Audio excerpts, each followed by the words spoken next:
Bienvenidos a Imago Dei. Soy Andrés Vázquez y estoy nuevamente con el doctor Zamora. Esta es la continuación de una entrevista anterior donde hablamos sobre la apologética en el mundo grecorromano. Así que si no has visto aún esa entrevista, te la voy a dejar por aquí arriba para que la puedas checar. Y bueno, en esta segunda entrevista hablaremos sobre la vida y obras de algunos apologistas griegos y latinos. Obviamente, por cuestiones de tiempo, no vamos a abarcar a todos, sino a los que consideramos pertinentes para efectos de esta entrevista. De esta manera, esperamos que estas dos entrevistas, tanto la anterior como esta, puedan servir como una introducción, sobre todo a aquellos que quieran conocer aún más de la apologética antigua. Bueno, profesor Jesús, muchas gracias por estar nuevamente en esta segunda parte de la entrevista. No, gracias a ti, Andrés, por tenerme aquí y poder darme este espacio para poder compartir con mis hermanos un poquito sobre la apologética en el mundo antiguo. Como tú has dicho, a nivel introductorio, porque sería literalmente imposible reducir toda la apologética del mundo antiguo y el Mm, pensamiento de todos, de los apologistas griegos en específico, solamente a 40, una hora de tiempo de una entrevista. Genial. Me gustaría ahora, profesor, empezar con Diogneto, un personaje importante. Así que coméntenos quién fue y cuál fue su contribución.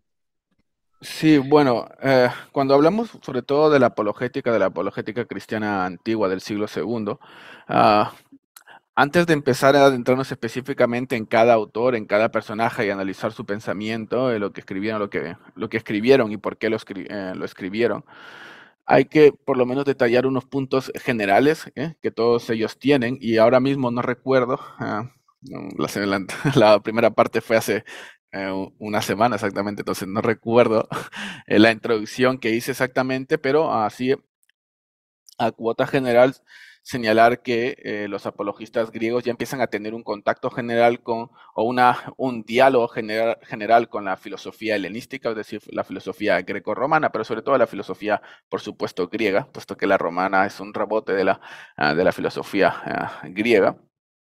¿eh?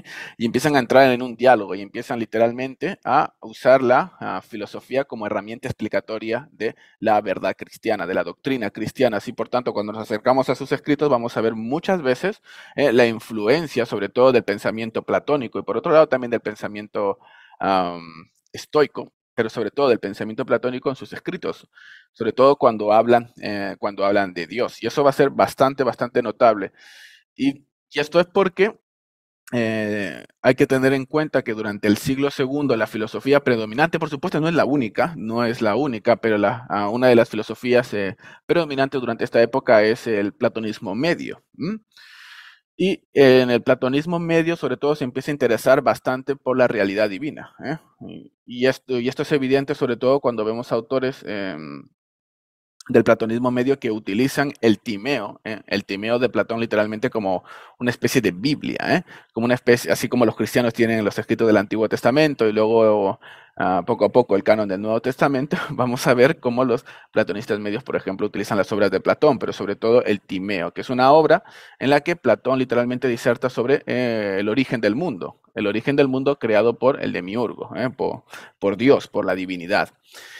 Y esta obra, que literalmente rula durante el siglo segundo de nuestra era, durante el siglo segundo de la era cristiana, literalmente desborda el pensamiento del platonismo medio. Entonces, cuando nos acercamos a la literatura de los apologistas griegos, sobre todo del siglo segundo, pero por supuesto del siglo tercero, autores del siglo tercero, el caso más representativo, bueno, podemos mencionar a Clemente de Alejandría, también podemos mencionar a Orígenes de Alejandría, ¿no? Vamos a ver, y luego posteriormente también, no solamente se va a remitir a esta época, vamos a ver cómo influye bastante el platonismo. Tanto es así que cuando nos acercamos a sus obras, vemos que cuando hablan de Dios, específicamente cuando hablan de la divinidad, lo hacen a través de una lente platónica, o utilizan el platonismo como herramienta explicatoria de la divinidad cristiana. Por supuesto, no se reduce exclusivamente a eso, porque los apologistas griegos siguen teniendo, por supuesto, su mentalidad monoteísta cristiana, por tanto, no van a reducir todo su pensamiento al platonismo medio, pero va a haber un lenguaje cruzado en el que sí van a tener puntos de apoyo en la teología platónica, ¿no? No solamente en la filosofía, sino en la visión divina desde una perspectiva platónica. Entonces, eso es bastante importante. Luego, otra cosa que hay que tener en cuenta a la hora de acercarnos a los apologistas, a la literatura de los apologistas griegos, sobre todo del siglo segundo, es su concepción de la revelación literalmente como medio de argumento para probar que la fe cristiana es verdadera.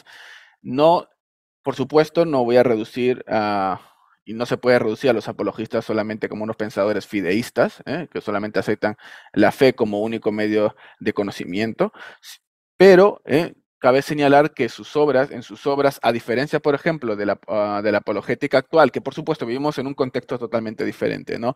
Por tanto, las preguntas son diferentes, el desafío es diferente y las respuestas pues, son diferentes, ¿no?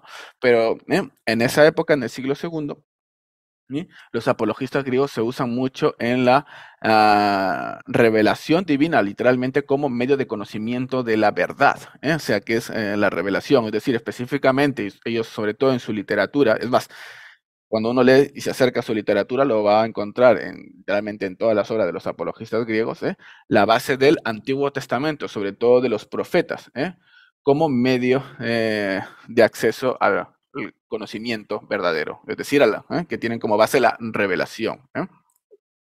Por supuesto, ahí entra también la razón, el logos, pero está subordinado, por supuesto, a la revelación. Y esto hay que tenerlo en cuenta también a la hora, por supuesto, y para entender así su argumentación, cómo ellos argumentan a partir sobre todo usando el argumento de como los profetas, de esto podemos hablar un poquito luego otra vez, pero van a usar una y otra vez como argumento, como prueba de que el cristianismo es verdadero, lo que los profetas decían en la antigüedad y que se está cumpliendo ahora, bueno, en su época de ellos, ¿no? Que se está cumpliendo ahora y por tanto el cristianismo es verdadero argumento que va a seguir siendo utilizado más adelante por los autores cristianos. Me pongo a pensar, por ejemplo, en San Agustín, ¿no? Que señala que lo que los profetas dijeron se está cumpliendo, se cumplió en Cristo, se cumple en Cristo y se está cumpliendo en la iglesia, ¿no? Y es un argumento que va a estar constantemente en la defensa del cristianismo, en el cristianismo antiguo, ¿no? En la defensa de la iglesia temprana o de la iglesia antigua de los primeros siglos. Entonces hay que tener en cuenta eso a la hora de acercarnos a la literatura general de los apologistas sobre todo griegos del siglo segundo. Luego hay que tener también en cuenta, y lo expliqué la última vez, si no mal recuerdo, también el contexto de las persecuciones y sobre todo de las falsas acusaciones. Hay que recordar que la apología literalmente en el mundo antiguo es una defensa donde tú puedes mostrar, tú literalmente, eh, que esa acusación es falsa, mostrando una visión o una perspectiva alternativa de esa acusación, ¿no? La tuya. Y tú vas a probar o vas a tratar de demostrar que tu visión es la verdadera, ¿no? Entonces, hay que entenderlo en el contexto de esas acusaciones, que son las típicas tres acusaciones de ateísmo, canibalismo, de inmoralidad sexual.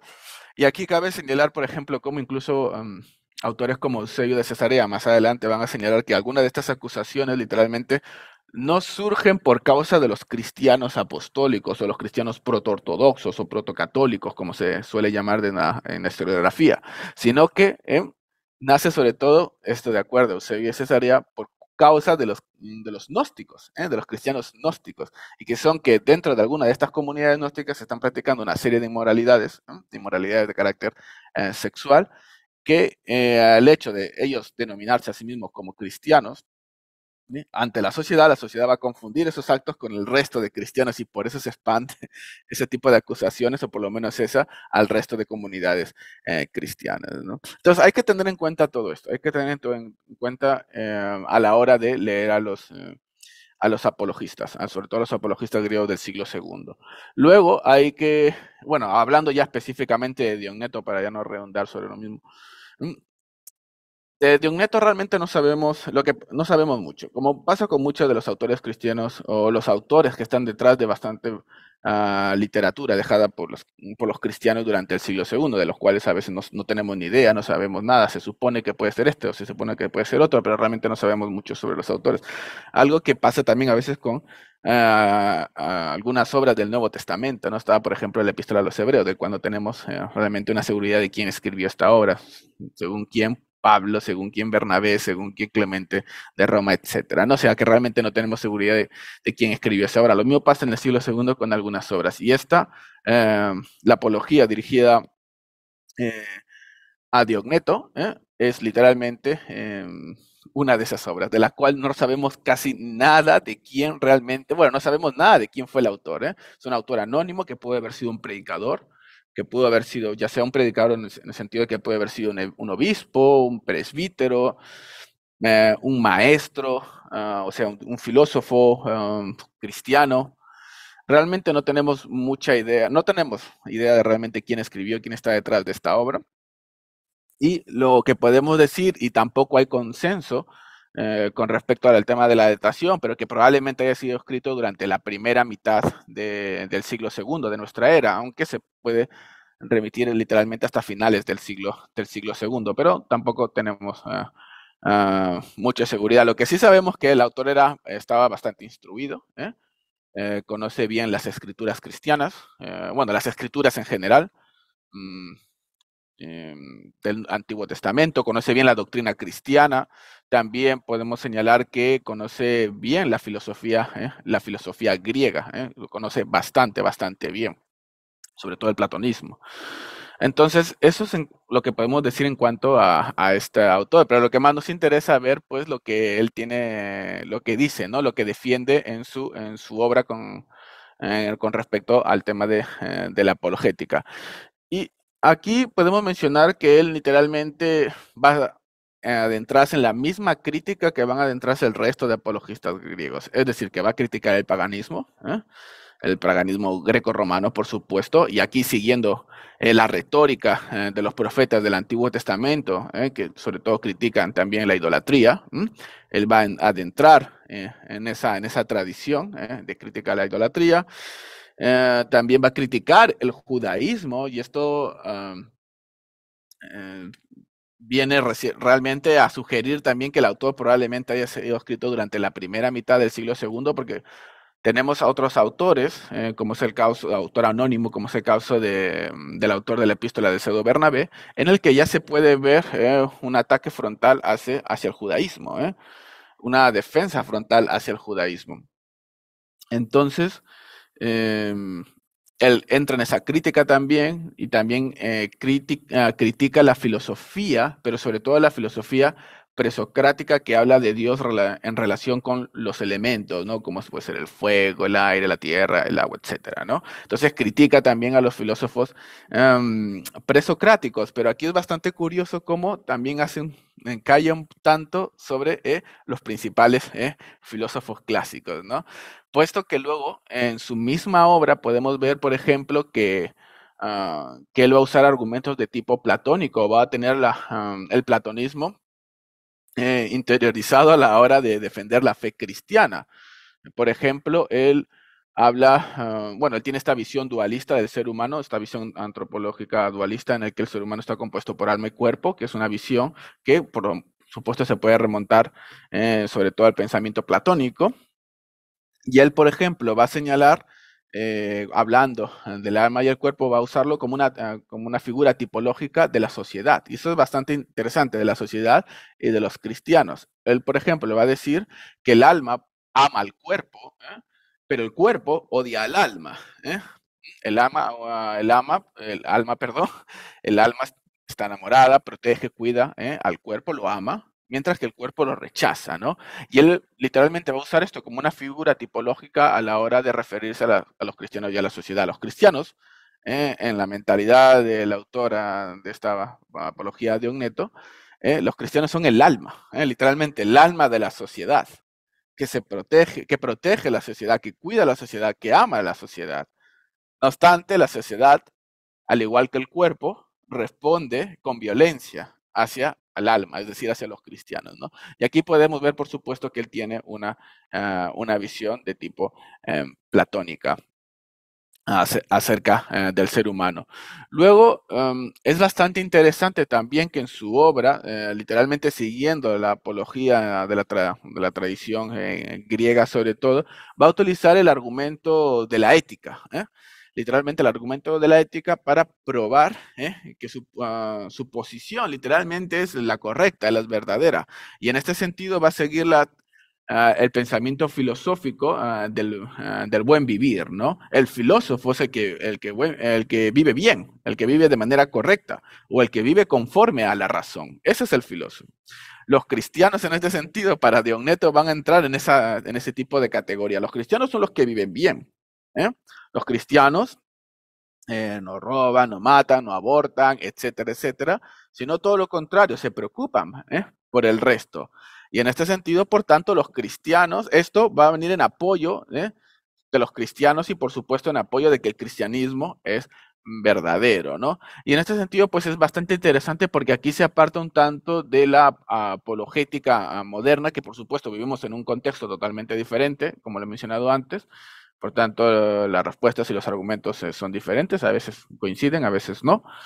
Pero esto es algo que normalmente está carente dentro de la apologética moderna. No se utiliza este argumento, ¿no? del buen vivir. Ahora, cabe señalar que lo que dice Diogneto sobre los cristianos no necesariamente tiene que representar la verdad. O sea, no quiere decir que los cristianos vivieran de esta manera en Siria, en Egipto, en Antioquía, en Hispania, en las Galias. No quiere decir que los cristianos vivieran de esa manera en todos los lugares circundantes al Mediterráneo, en antigüedad. ¿No?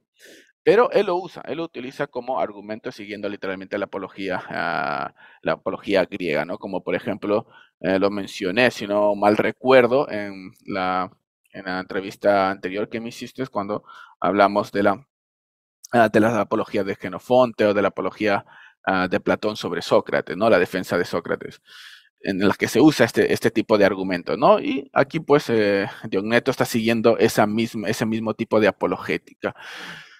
Otra cosa interesante de Diogneto es que él no solamente se basa en utilizar argumentos de tipo negativo, es decir, criticando, llevando al absurdo las creencias de los paganos, por ejemplo, de los judíos, o de los filósofos presocráticos, sino que también va a utilizar argumentos de tipo positivo. Ya, bueno, el de la ética es uno, pero también en el sentido de que va a utilizar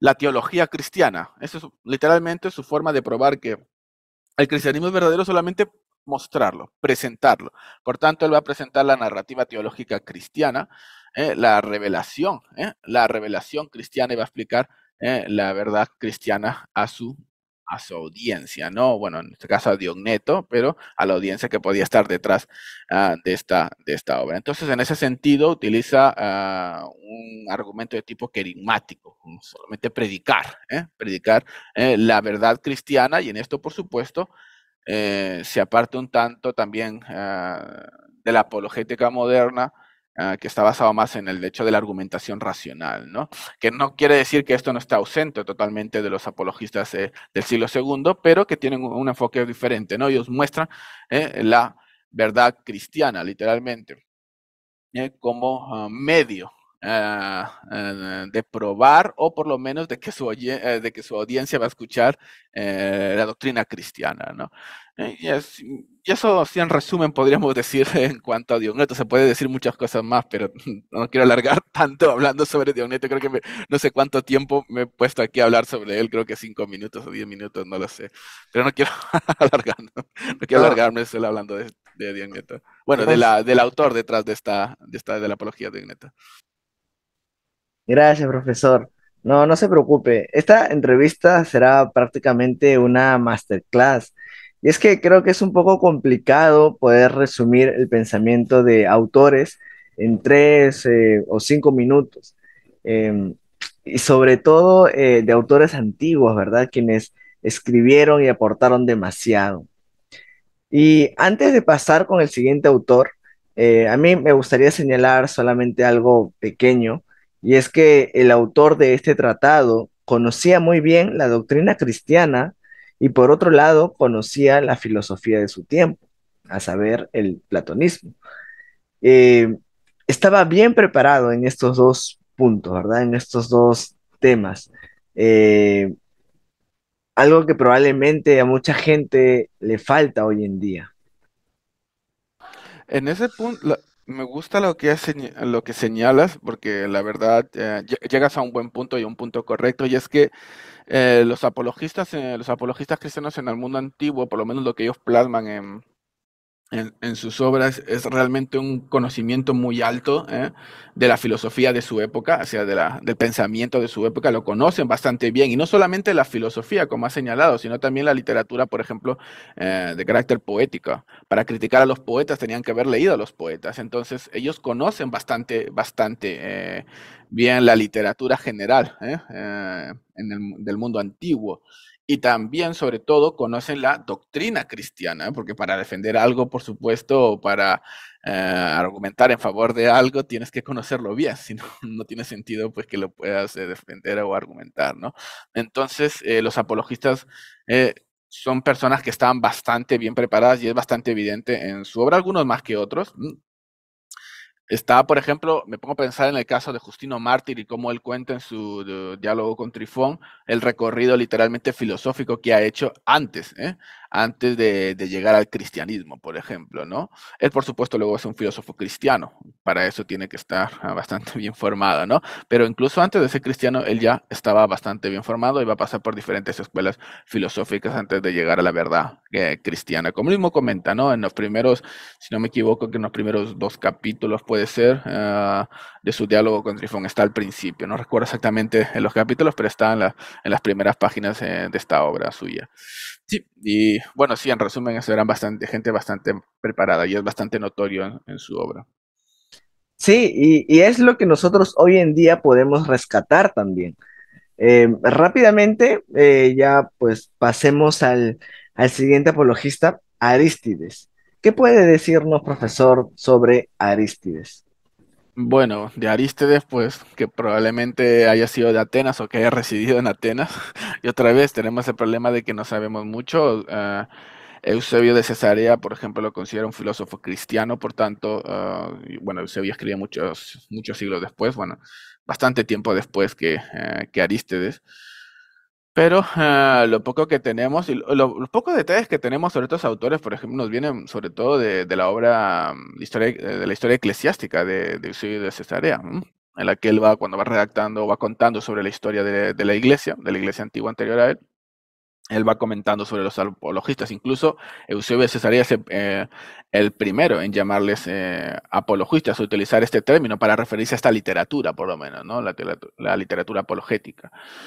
Mm, Entonces, realmente sabemos muy poco. Probablemente haya escrito su obra hacia la primera mitad del siglo. Bueno, él escribió su obra hacia la primera mitad del siglo segundo de nuestra era.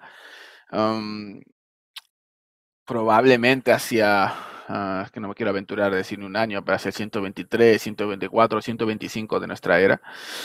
Y y otra vez, como pasa con todos los apologistas, va a responder a las típicas acusaciones, ¿eh? Va a responder a las típicas acusaciones que los cristianos están sufriendo. Y nosotros conocemos estas acusaciones normalmente por ellos, ¿no? Porque lo repiten tanto que pues, nosotros damos por hecho, ok, si lo repiten tanto porque es que una y otra vez los cristianos están siendo acusados de lo mismo. O porque están basando literalmente su apologética en la apologética de otro y la apologética de otro, se leen entre ellos y repiten por ello. Pero bueno, conocemos también literatura externa a los autores cristianos que nos hacen pensar y nos llevan a pensar que los cristianos eran acusados, por supuesto, de eso también, ¿no? Y él va a responder literalmente a las mismas acusaciones que casi todos los otros apologistas griegos, es decir, a las tres típicas, ¿no?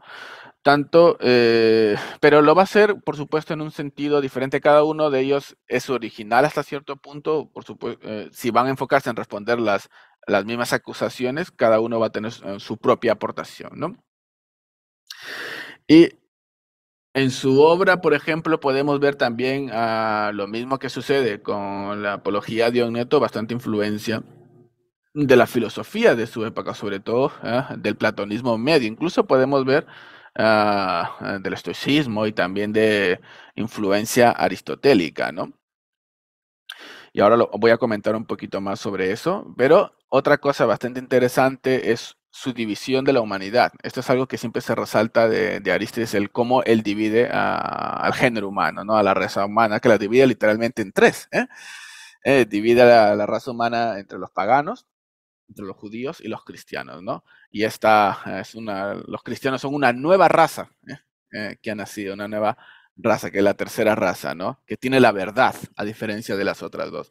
Y los paganos, es bastante interesante como cuando está hablando de las tres razas, es bastante interesante cómo incluso a los paganos, los divide literalmente a los no judíos, los divide en tres grupos, los divide entre los bárbaros, los griegos y los egipcios.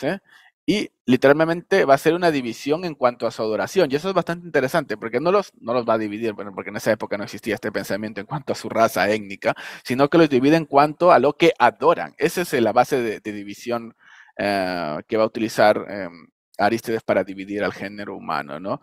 Los paganos, por ejemplo, dentro de los paganos que están a su vez subdivididos en tres diferentes razas o tres diferentes grupos, los bárbaros son los que van a adorar, por ejemplo, a los elementos, los griegos, que son los que van a adorar a los hombres, a los superhombres, a sus dioses, que son superhombres, y los egipcios, que van a adorar a las bestias, a los animales, ¿no? Y ese es el primer grupo. Y luego el segundo grupo son los judíos, que si bien son monoteístas y adoran al Dios verdadero, rechazan al Mesías. Y finalmente pues están los cristianos, ¿no? Los cristianos que realmente tienen el mensaje verdadero, tienen el conocimiento verdadero. Y aquí es bastante interesante cómo incluso Arístides va, cuando está haciendo su presentación de la fe cristiana, va a utilizar una especie de protocredo, donde literalmente va a hablar de la vida de Jesucristo y literalmente luego también va a usar el argumento de la ética, ¿no? Es decir, que los cristianos viven bien, viven una vida ejemplar, etcétera, como apoyo de la vida cristiana y también como respuesta a las acusaciones de que los cristianos son inmorales, ¿no? Ahora, claro, él va a responder, como les digo, a las típicas acusaciones, y los cristianos son ateos, pero bueno, menudos ateos los cristianos que creen en un Dios, ¿verdad? Creen en un Dios. Y aquí eh, va a ser bastante notorio en el pensamiento de Arístides, literalmente, la influencia, o por lo menos su conocimiento de la literatura aristotélica, platónica e incluso estoica. Y esto es bastante evidente, por ejemplo, cuando hace su presentación de Dios. Cuando hace su presentación de Dios, literalmente, para él Dios es la primera causa, el primer motor que va a empujar todo. Literalmente un argumento que va a traernos a colisión al pensamiento aristotélico sobre el primer motor, ¿no? Sobre la primera causa, el primer movimiento. Entonces podemos ver que ya allí ya hay un diálogo entre el pensamiento cristiano y la filosofía griega como herramienta explicatoria de la verdad cristiana, en este caso, sobre Dios. Y también se puede ver la influencia o por lo menos el diálogo con la filosofía helenística cuando habla de Dios como apatheia o sobre las emociones, mejor dicho. Él habla sobre las emociones, que Dios está por encima de las pasiones, ¿no? Y literalmente hace de Dios un, una apatía, ¿no? Es decir, sin pasiones, sin emociones. Y esto encaja perfectamente con la concepción de la divinidad dentro de la filosofía de la época, ¿no? Que literalmente concibe a la divinidad, a Dios, como sin pasiones, sin emociones, puesto que estas, las pasiones, las emociones, literalmente significan movimiento, significan cambio, y Dios es inmutable, Dios no cambia. Por tanto, Dios no puede tener pasiones, tener emociones, ¿no? Porque eso significaría un cambio y la divinidad no cambia. Entonces ahí coincide su pensamiento con con el pensamiento filosófico de la época sobre la divinidad. Y aquí, por supuesto, está claro que también hay una influencia del pensamiento estoico, porque el pensamiento estoico defiende acérrimamente la erradicación de las pasiones, la erradicación de las pasiones. Y esto es bastante evidente en la filosofía ética del estoicismo. Ahora, yo comenté antes, puesto que Aristóteles divide a la raza humana en tres, lo divide en tres grupos, y ahí en esa división, por supuesto, va a empezar su crítica a cada, bueno, de cada grupo, por lo menos de los dos primeros, de los paganos y de los judíos. Y en cuanto a la crítica de los paganos, va literalmente a estar en consonancia con los profetas del Antiguo Testamento a la hora de condenar la idolatría. Se va a basar en eso, en el pensamiento o en la crítica de los profetas del Antiguo Testamento a la idolatría, pero también va a seguir en este sentido también la crítica de los oráculos civilinos, que literalmente también critican, bueno, algunos de ellos critican la idolatría, critican la idolatría. Y también, por supuesto, el pensamiento de Pablo, ¿no? Podemos pensar en Pablo en los primeros capítulos, en el primer capítulo de la epístola a los romanos, ¿no? Me pongo a pensar en él también su crítica al paganismo. Entonces, en este sentido, Aristóteles está en esa consonancia, ¿no? Y, por supuesto, va a criticar la religión de los poetas, es decir, de los griegos que conciben o hacen su teología a partir del pensamiento de los poetas. Me pongo a pensar en los poetas más importantes, en Homero y en Hesíodo, y en su descripción sobre las divinidades, sobre los dioses. Y literalmente, por supuesto, Arístedes va a criticar esto. Arístedes va a criticar lo absurdo de estas creencias, lo absurdo de creer en estos dioses que literalmente son una especie de superhumanos, para entendernos hoy en día en el lenguaje del cine, ¿no? De los superhéroes, ¿no? Que son seres con un poder mensurable, pero al fin y al cabo siguen siendo humanos, con mucha fuerza, con mucho más poder que los humanos, con los mortales, ¿no? Pero que, y al igual que los humanos, y peor que los mortales, peor que los seres humanos, se dejan dominar por sus pasiones, por sus emociones, y se dejan arrastrar por ellas. No tienen control de estas. Y esto es en el caso de, por ejemplo, de la religión a partir de los poetas, ¿no? En su concepción de los dioses. Y esto lo va a criticar fuertemente a Arístedes. Va a decir, esto es que es absurdo creer en esto. Y Arístedes no es tonto. Él sabe que los filósofos no conciben a la divinidad en este sentido, pero sí los poetas. O sea, que él divide en su mente. O sea, él no es tonto. Él no encierra literalmente a todos en el mismo saco. Él sabe bueno, aquí hay una parte de la sociedad que entiende a la divinidad, sí, a partir de una cierta literatura, pero él sabe que los filósofos, sobre todo los filósofos clásicos y helenísticos, no entienden la divinidad así, y por supuesto los filósofos de su época. Y es cuidadoso con esto, porque sabe que criticar a la filosofía de su época, a la concepción de la divinidad de la filosofía en su época, literalmente es dispararse en el pie, porque él inicia su obra así, hablando del Dios cristiano, por supuesto, pero teniendo como referencia también la concepción de la filosofía griega, ¿no? A la hora de hablar de la divinidad. También critica, ya lo mencioné, bueno, en su crítica al paganismo también critica a los bárbaros, con su adoración a los elementos, que es absurdo, también a los egipcios y a su adoración de los animales, la exaltación de los animales, que esto es absurdo. ¿Cómo puede ser que se adoren animales cuando los hombres, los seres humanos, consumen animales? O sea, no tiene sentido. Él lo lleva todo al absurdo, y lo critica y lo refuta de esa manera. Es literalmente su estrategia, ¿no? Que cómo puede ser que los elementos, señala él, a Arístides, cómo puede ser que los elementos, según los bárbaros que adoran a los elementos, cómo puede ser que sean estos dioses cuando los seres humanos mancillan los elementos una y otra vez? Yo piso la tierra, yo ensucio el agua. O sea, los humanos mancillan los elementos y no tiene sentido que estos sean divinos, que estos sean dioses en cierta manera. Ya mencioné lo de los dioses humanos, de los griegos, ¿no? Que no tiene sentido que estos sean dioses cuando se arrastran y se comportan peor que los seres humanos, son pecadores desenfrenados. O sea, ni los seres humanos, por lo menos ser humano promedio, no por supuesto que hay casos específicos donde sí hay humanos desenfrenados, pero el ser humano promedio tiene un control regular de sus pasiones, de sus emociones, ¿no? Y él dice, si incluso es que nosotros, los seres humanos, tenemos un control y estos supuestos dioses se arrastran por todo, ¿cómo pueden ser dioses estos que viven peor que los seres humanos? Y ya lo de los animales, como mencioné antes, ¿no?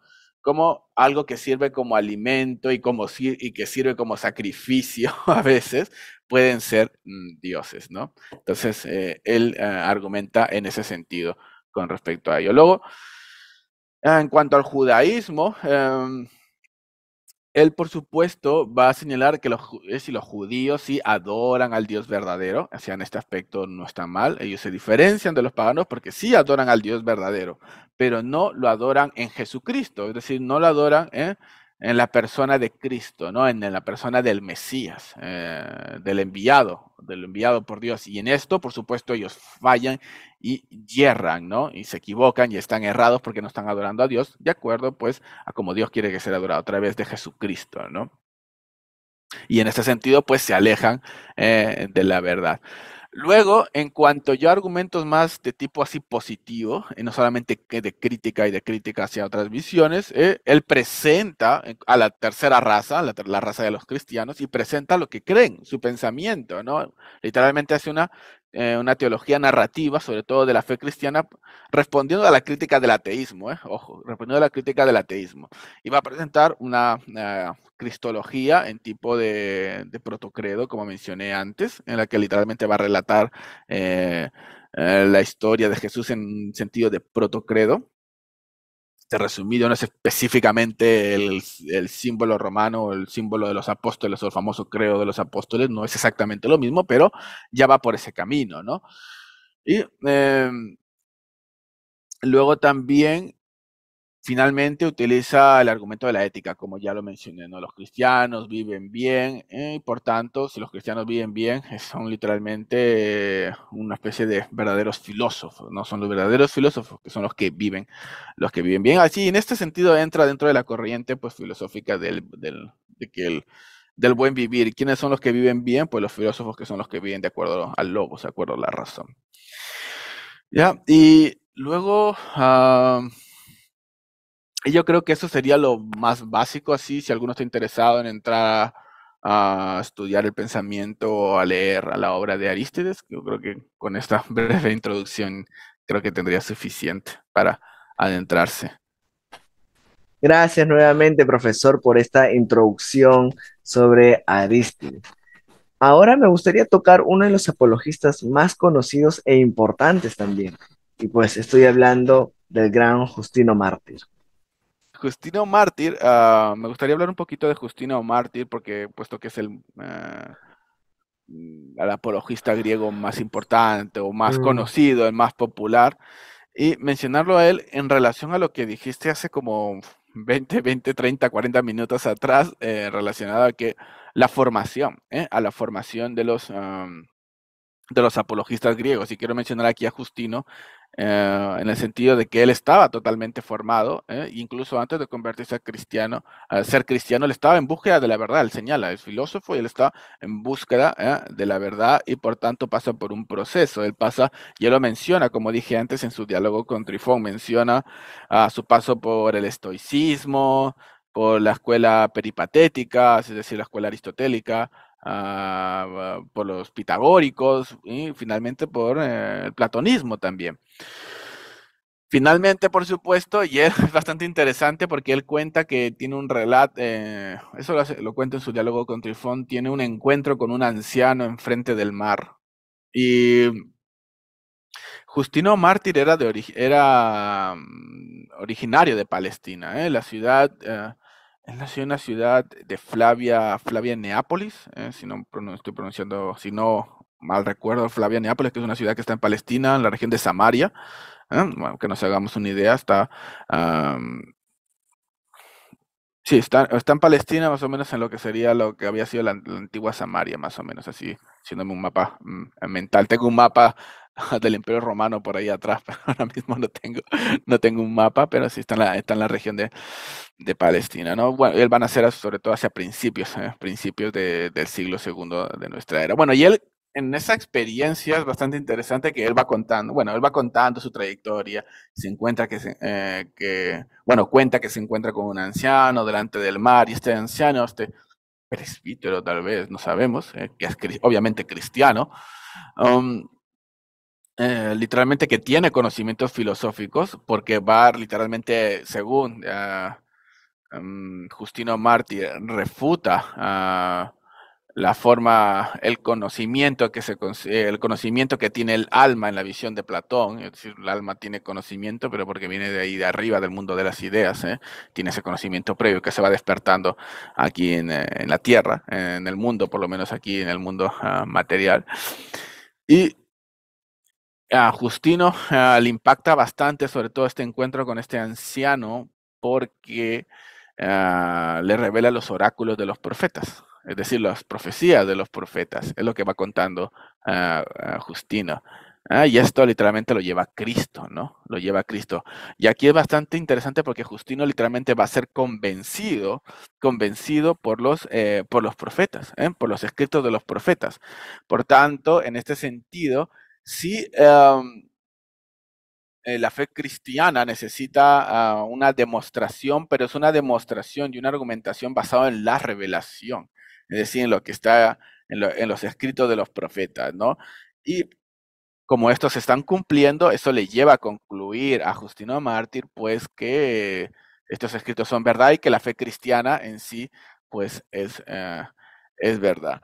Ahora, en cuanto a su apologética, y aquí también hay que mencionar mucho que Justino Mártir viajó mucho, él viajó por Éfeso, va a llegar a Roma y finalmente en Roma donde va a sufrir el martirio, y también donde va a fundar una escuela, una didascaleo, ahí en Roma, y que finalmente pues él va a sufrir el martirio en el año 165, así, 160, por ahí, por ahí, pueden teclear eso, en el año 164, 165 de nuestra era, donde no va a morir, bueno, va a ser enjuiciado con otros cristianos, no va a estar solo, pero por supuesto va a ser enjuiciado y va a ser tomado, acusado como líder de cristianos, etcétera, etcétera, ¿no? Pero bueno, lo que importa es el hecho del contenido de su obra. Tenemos tres obras que se han conservado de él, que tenemos gran seguridad de que fueron escritas por él. Su primera, su segunda apología y su diálogo con Trifón. La primera y la segunda apología, bueno, literalmente va a responder a las acusaciones que ya hemos mencionado antes, la de teísmo, inmoralidad, literalmente. Va en su primera apología, por ejemplo, va a defender la legalidad del cristianismo, va a utilizar el argumento ético, como que ya hemos visto que utilizan el resto de apologistas griegos.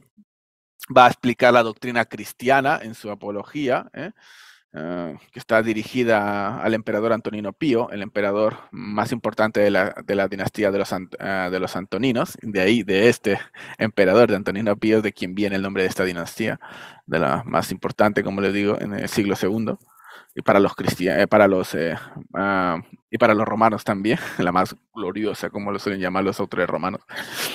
Y va a explicar allí también va a hablar del arrepentimiento, va a hablar también de la escatología, es decir, va a hablar del fin del ser humano en la muerte, pero va a hablar de la resurrección, del destino final de los seres humanos en general, va a hablar de Jesucristo. Entonces, y va a criticar al paganismo, va a probar la fe cristiana a través de la obra de los profetas, de los oráculos de los profetas, incluso en su primera apología va a hablar de de la liturgia cristiana. Y es bastante interesante porque a partir de ella, o sea, de la poca literatura que tenemos sobre la liturgia cristiana en el siglo segundo, proviene de la obra de Justino Mártir. Luego tenemos también la Didache, ¿no? De donde podemos extraer cómo se celebra la liturgia o algunas partes del martirio de Policarpo, ¿no? Sobre todo la parte final, pero podemos un poco reconstruir, ¿no? La liturgia cristiana durante el siglo segundo, ¿no? Entonces, en este sentido, Justino es bastante amplio, bastante interesante. En su segunda apología, literalmente, va a defender, bueno, va a hablar sobre todo de, de la visión sobre los demonios, va a hablar de su defensa del libre albedrío, también va a hablar otra vez de la predicación del juicio final, etcétera, etcétera. Entonces, la obra de Justino Mártir es bastante completa en comparación al resto, porque es mucho más extensa, por supuesto, y va a hablar de diferentes tópicos y también de cuestiones relacionadas con la doctrina cristiana. Y esa sobre todo va a estar dirigida a un público pagano, en principios, porque hay algunos autores como D.H. William, por ejemplo, que piensan que la apologética realmente no estaba dirigido, esto no lo he mencionado, pero la apologética realmente no estaba dirigida en un principio a una audiencia pagana, esto no lo mencioné, sino que está dirigido sobre todo a los miembros de la iglesia, es decir, a los cristianos. Los cristianos son el primer objetivo que tienen los apologistas, ¿eh? Que estén realmente preparados para defender, obviamente, su fe, pero también en el conocimiento de la doctrina cristiana. Entonces, ya luego que eso llegara, y obviamente llegó, tenemos el caso de Celso, ¿no? De Celso, por ejemplo, en la que alguna apología llegara a sus manos, pero sobre todo está dirigido a la iglesia, según D.H. Williams, ¿no? De ahí el hecho que la obra de Justino esté tan llena, no solamente de apologética y defensa de apología, sino también de doctrina cristiana, para reforzar así la fe de los creyentes, ¿no? Y ahora, las dos primeras en un principio están dirigidas a un público pagano, pero su diálogo con Trifón, por ejemplo, es bastante interesante porque se rompe o sale un poco de la apologética tradicional que está más dirigida hacia el mundo pagano, sino que más bien está, literalmente es una apologética, una defensa en contra del judaísmo, de las críticas del judaísmo. Ahora bien, su diálogo con Trifón está escrito en una forma de diálogo entre Trifón, que es un maestro judío, con sus acompañantes, y con Justino, ¿no? Empiezan a discutir, a debatir la fe cristiana. Ahora, que esto sea una ficción o sea algo histórico, tampoco no se sabe con total seguridad. A lo mejor está escrito al mismo estilo, siguiendo el mismo patrón del diálogo platónico, no obstante tampoco no, bueno, independientemente de si sea algo histórico o ficticio, realmente es una obra que se sale un poco de los patrones tradicionales de la apologética porque se enfoca sobre todo en defender la fe cristiana del judaísmo y ahí se va a enfocar sobre todo en el Antiguo Testamento y cómo Cristo literalmente es profetizado en el Antiguo Testamento, ¿no? Y va a explicar que muchas de esas profecías son aplicadas enteramente a Cristo y que los cristianos son el verdadero Israel. Luego, en cuanto a su visión entre la razón y la fe, ya mencioné antes que cuando él se convierte, se convierte en base a los escritos de los profetas. Entonces, en este sentido, la razón, ¿no? Está subordinada literalmente a la fe. O sea, el diálogo que hay entre ambas es la fe la que predomina, sobre todo la fe basada en la revelación, ¿no? Y la razón está en ese sentido subordinada. La fe está basada, en otras palabras, en la autoridad de la revelación. ¿Eh? Y el conocimiento está basado y la verdad está basado pues en la revelación, ¿no? Y esto es bastante interesante en la obra pues de Justino. Gracias por este aporte sobre Justino.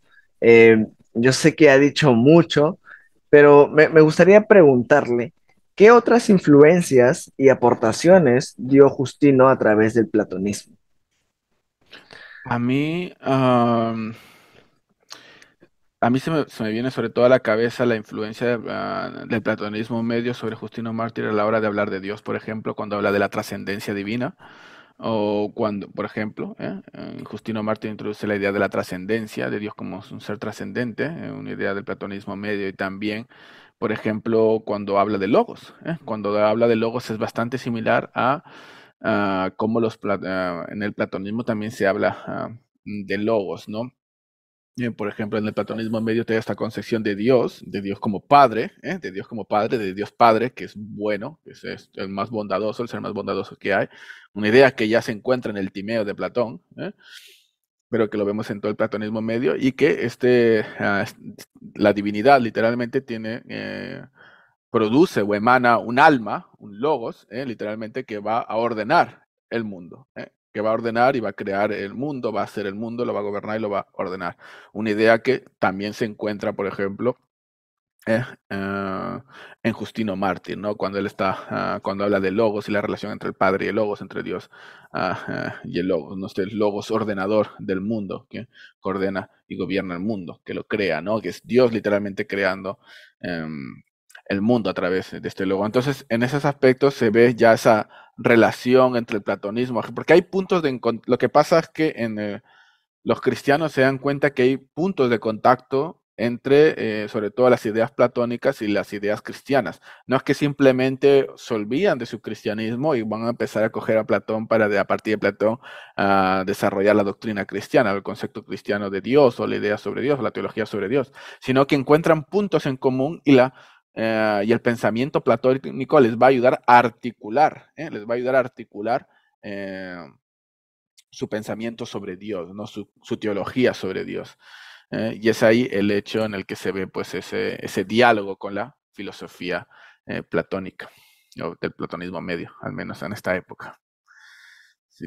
Y con Atenágoras de Atenas es un poco más de lo mismo, con Atenágoras de Atenas, que va a escribir en la segunda mitad del siglo segundo de nuestra era, de una era cristiana. Literalmente nos vamos a encontrar con este pensador cristiano, que realmente tiene una formación filosófica muy alta, igual que Justino, tiene una formación filosófica bastante resaltante, tanto es así que em, en su obra a veces se extraña un tanto, sobre todo el uso de los escritos, tanto del Nuevo Testamento, perdón, del Antiguo Testamento, como del Nuevo Testamento, ¿no? No es así como pasa en Justino Mártir, sobre todo en su diálogo con Trifón. Por supuesto, también depende esto de la audiencia a la que esté dirigiendo su obra, ¿no? Pero esto sí se extraña un poco más en la obra de Atenágoras, pero en esta obra sí podemos ver bastante también la influencia del platonismo. Tanto es así que a veces incluso algunas citas en la obra am, de Atenágoras de Atenas, por ejemplo, va a ser bastante evidente que tiene delante de él un manuscrito del Timeo de Platón, o por lo menos conoce bien el Timeo de Platón, porque hay citas que literalmente aluden a esta obra platónica. Entonces, sobre todo, por ejemplo, cuando estaba hablando de cuando uno se conoce a Dios, al Dios bueno, pero explicar y hablar de este Dios bueno es algo difícil, no es algo sencillo, ¿no? Y que no está abierto literalmente al conocimiento de todos, ¿no? Son ideas que se encuentran también en el Timeo de Platón, cuando Timeo literalmente pues empieza a hablar en ese diálogo sobre la divinidad, ¿no? Y sobre la creación y el origen del mundo. Yeah. Y entonces hay bastantes puntos en coincidencia en ese sentido entre Atenágoras y el platonismo medio. Y luego lo mismo que sucede con los otros apologistas, en Atenágoras vamos a encontrar esa crítica otra vez al paganismo, esa crítica, bueno, sobre todo al paganismo, pero otra vez aquí Atenágoras, por supuesto, es inteligente y no va a ser, es consciente de que el paganismo es diferente o creen diferente a lo que creen los filósofos sobre la divinidad. Por ejemplo, cuando está criticando la idolatría, el uso de las imágenes, etcétera, dentro del paganismo, él no, él coincide en esa crítica con los filósofos, ¿eh? Los filósofos, muchos filósofos criticaban también el uso de las estatuas, etcétera, para reverenciar a los dioses, porque los dioses no pueden tener estas formas físicas y sobre todo no pueden ser representados, etcétera, en imágenes. Hay filósofos que sí no están en contra del uso de las imágenes, pero hay otros que sí. Entonces, eh, vemos que hay puntos de coincidencia con la filosofía de su época. En esto aspecto se desvía, por ejemplo, de Teófilo de Antioquía, ¿eh? Probablemente de origen antioqueño, o bueno, lo que sabemos por tradición es que fue pues obispo en la ciudad de Antioquía, en esta famosa ciudad, ¿no? Episcopo llegó a ser allí. Y en él sí vemos algo que sí se diferencia de todos los apologistas que hemos hablado hasta el momento, puesto que Teófilo de Antioquía, por ejemplo, va a utilizar su testimonio, y esto es bastante interesante, su testimonio como argumento en favor ah, de invitación a la conversión, ¿no? Y es bastante interesante en este sentido la obra de este autor, porque sí se aparta en este aspecto de usar su propio testimonio de conversión como, como medio literalmente apologético, de defensa de la fe cristiana, ¿no? Así, por lo menos cuando él dirige su obra um, a un personaje, Autícolo, el nombre es Autícolo, que no era cristiano, por supuesto, en la que pues le va contando, mira, Autícolo, yo era así como tú, yo no creía en la resurrección, etcétera, pero llegué a creer en la resurrección, etcétera, ¿no? Por supuesto, él usa argumentos, empieza a explicar, ¿no? Cómo hay otros seres en el mundo que también resucitan, por ejemplo, la semilla, ¿no? Mira la semilla cuando mueres, ¿eh? Es un argumento totalmente paulino, ¿no? ¿No? Luego renace, resucita o resurge, ¿no? Entonces, en ese sentido, pues es el más apegado al uso de las escrituras a la hora de defender la fe cristiana, ¿no? En esto se aparta un tanto de los demás. Y por supuesto va a hablar en su obra, bueno, en sus 3 libros que tiene, literalmente va a hablar, va a explicar ahí el significado de lo que el significado del nombre cristiano, va a explicar sobre la contemplación y la naturaleza de Dios, sobre sobre la invisibilidad de Dios como creador, de la resurrección, de la fe. Va a criticar la adoración a los ídolos, por ejemplo. Um, ya, en va a usar otros tipos también de argumentos. Bueno, va también a criticar la acusación de la inmoralidad contra los cristianos. Va a responder también a la acusación de canibalismo contra los cristianos y va a utilizar también como argumentos el argumento de la antigüedad, porque los cristianos sobre todo nos acusaban en el siglo II de ser literalmente una secta que ha surgido hace poco, ¿no? Que ha surgido hace poco en el tiempo y por tanto no puede ser una religión, tiene muy poco tiempo. Y es que hay que tener claro que en el mundo antiguo la antigüedad se veneraba, ¿eh? Se veneraba como algo digno de honor y algo digno de respeto. Esto viene un tanto del pensamiento aristotélico. Doctor, Entonces, sí, perdón. sí, quería mencionar que tenemos a Flavio Josefo argumentando a favor de la antigüedad de su pueblo, ¿verdad? Exactamente, por ejemplo, Flavio. Y luego es que los cristianos que van a utilizar, que van a conocer bastante bien la obra de Flavio Josefo, y esto es bastante interesante porque la obra de Flavio Josefo se va a conservar gracias a los cristianos. Ah, los cristianos literalmente van a conectar su historia a la historia del judaísmo. Como cumplimiento del judaísmo, el cristianismo es es continuadora de esta religión. Y por tanto, como el judaísmo, por lo menos el judaísmo anterior a Cristo, está conectado al cristianismo, pensadores bueno, como Moisés, por ejemplo, como las obras de Moisés, le pertenecen a los cristianos y es parte de nuestra historia cristiana. Entonces, los cristianos nos podemos remontar incluso a la época de, o sea, nuestra historia se puede remontar incluso a la época de Moisés, que está conectado a nuestra religión. Por tanto, los cristianos no somos nuevos, sino que tenemos siglos y siglos. Por supuesto, está conectado a la llegada de Cristo, al arribo de Cristo, pero no es algo atemporal, sino que es una continuadora histórica del judaísmo. Por tanto, la historia del judaísmo también es la historia cristiana. Y y así pues defiende en ese sentido, usando el argumento de la antigüedad, que el cristianismo sí realmente pues es antiguo, ¿no? Y como te digo, él es el más, por utilizar este término, el más bíblico con respecto a los anteriores, no que los anteriores usaran una mala apología. Um, Diría que los otros todos son bastante interesantes, pero en este aspecto Teófilo se desvía un poco de los anteriores. Responde a los mismos, critica, por supuesto, a las mismas acusaciones, responde a las acusaciones contra los cristianos, pero añade una explicación de la fe cristiana, añade una explicación de la fe cristiana y es bastante, bastante interesante en este aspecto.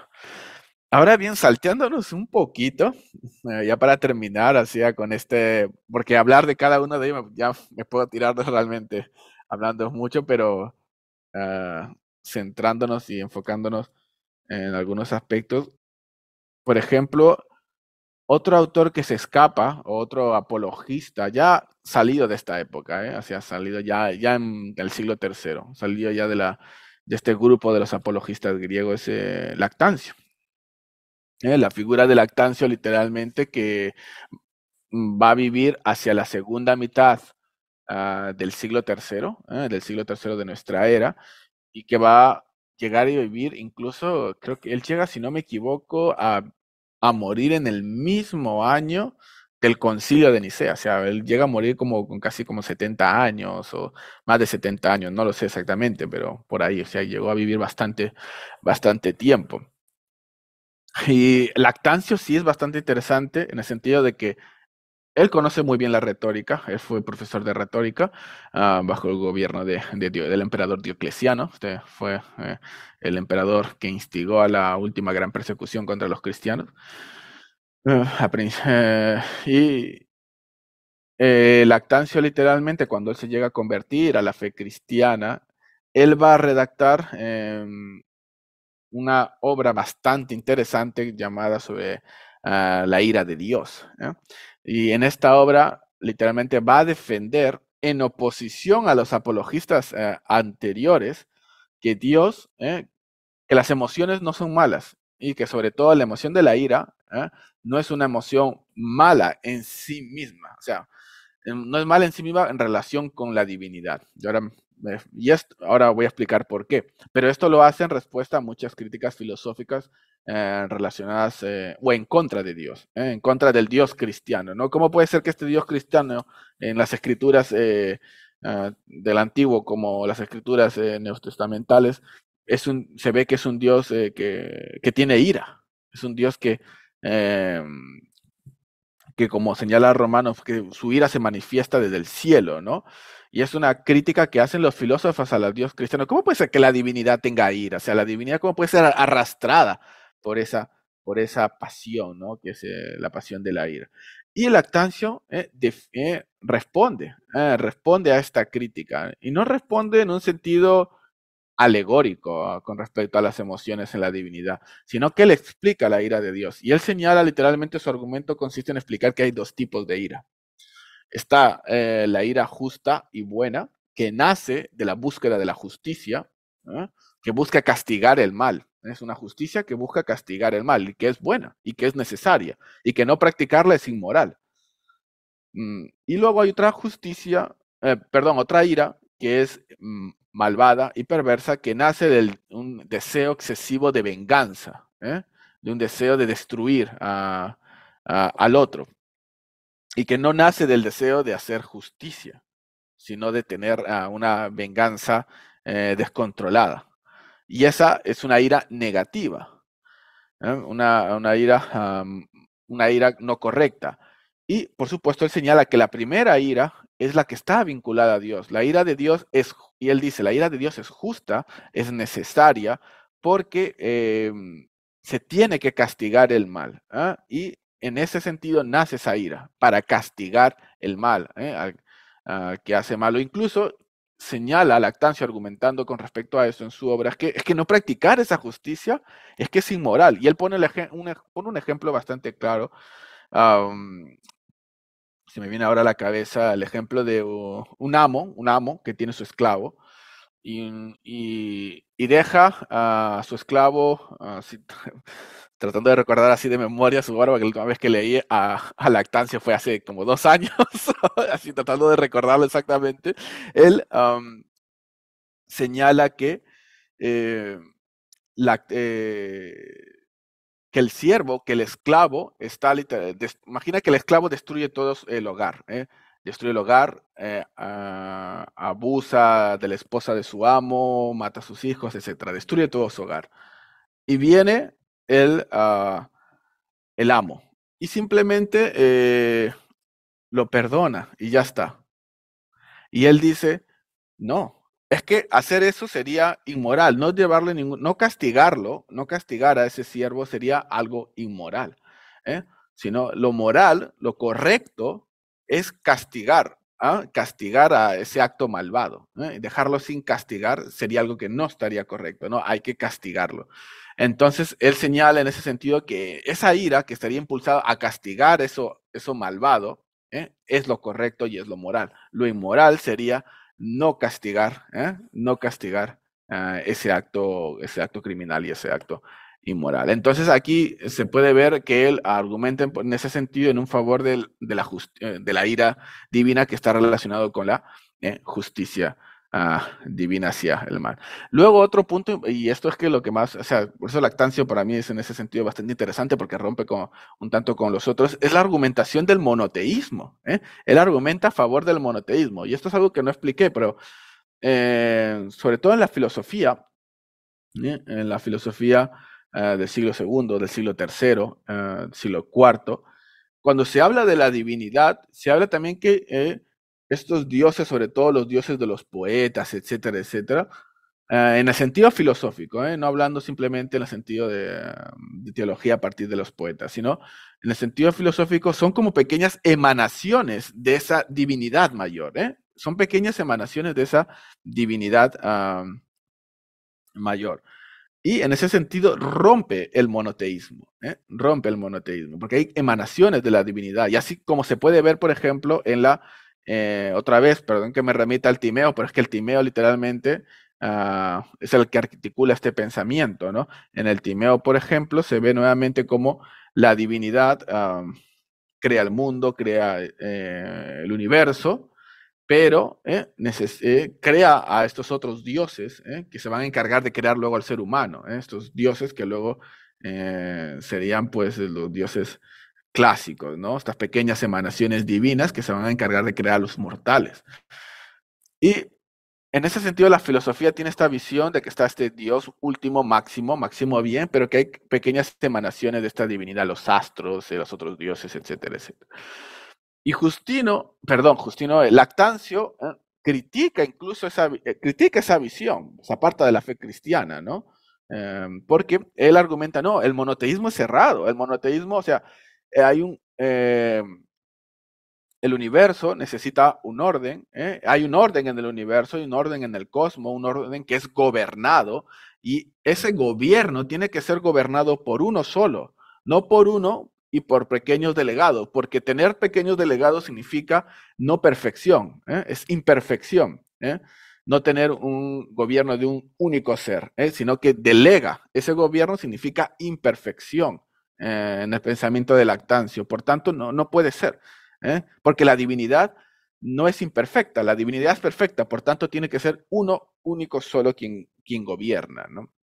Entonces, argumenta en ese sentido a favor del monoteísmo cerrado, ¿no? Y, eh, y eso es lo que quería comentar sobre lactancia, que me parece bastante interesante porque rompe un poco con el patrón de la apologética anterior. Sí, totalmente. Y me parece que no es muy conocido.